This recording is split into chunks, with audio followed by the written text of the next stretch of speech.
সাম্প্রতিক সময়ের একের পর এক বিমান দুর্ঘটনা আমাদের সবাইকে চিন্তিত করে তুলেছে।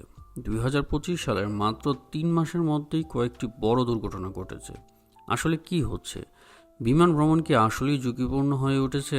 আসুন বিস্তারিত জেনে নিন। সাম্প্রতিক বড় বিমান দুর্ঘটনাগুলি হলো 29 জানুয়ারি ওয়াশিংটনে একটি যাত্রীবাহী প্লেন ও সামরিক হেলিকপ্টার সংঘর্ষে 67 জনের মৃত্যু। 6 ফেব্রুয়ারি আলাস্কায় একটি প্লেন উধাও, 10 জনের সবাই নিহত। 17 ফেব্রুয়ারি টরন্টোতে ডেল্টা এয়ারলাইন্সের বিমান রানওয়ে থেকে উল্টে পড়ল, ভাগ্য ভালো সবাই বেঁচে গেছে। 25 ফেব্রুয়ারি সুদানের সামরিক প্লেন বিধ্বস্ত হয়ে 46 জনের মৃত্যু। কেন এত বেশি বিমান দুর্ঘটনা ঘটছে? কিছু বিশেষজ্ঞ বলছেন ক্লাইমেট চেঞ্জ, হঠাৎ জ্বর ও টার্বুলেন্স বেড়ে গেছে, মেনটেন্যান্স সমস্যা, অনেক এয়ারলাইন্সে খরচ কমাতে রক্ষণাবেক্ষণে কম বিনিয়োগ করছে, পাইলটদের ওভারওয়ার্ক, কম লোকবলের কারণে পাইলটরা বিশ্রাম পাচ্ছে না, এয়ার ট্রাফিক কন্ট্রোলের সমস্যা, কিছু দেশে এয়ার ট্রাফিক ম্যানেজমেন্ট খুবই দুর্বল হয়ে পড়েছে। তাহলে এখন প্লেনে ভ্রমণ কি ঝুঁকিপূর্ণ?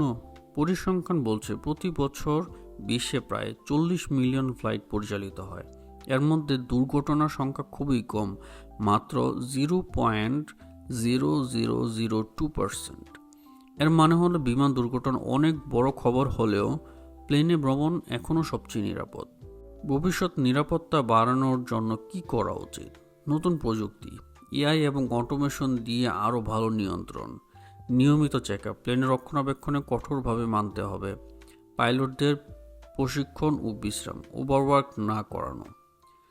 বিমান ভ্রমণ এখনও সবচেয়ে নিরাপদ, কিন্তু সাম্প্রতিক ঘটনাগুলো থেকে শিক্ষা নেওয়া দরকার।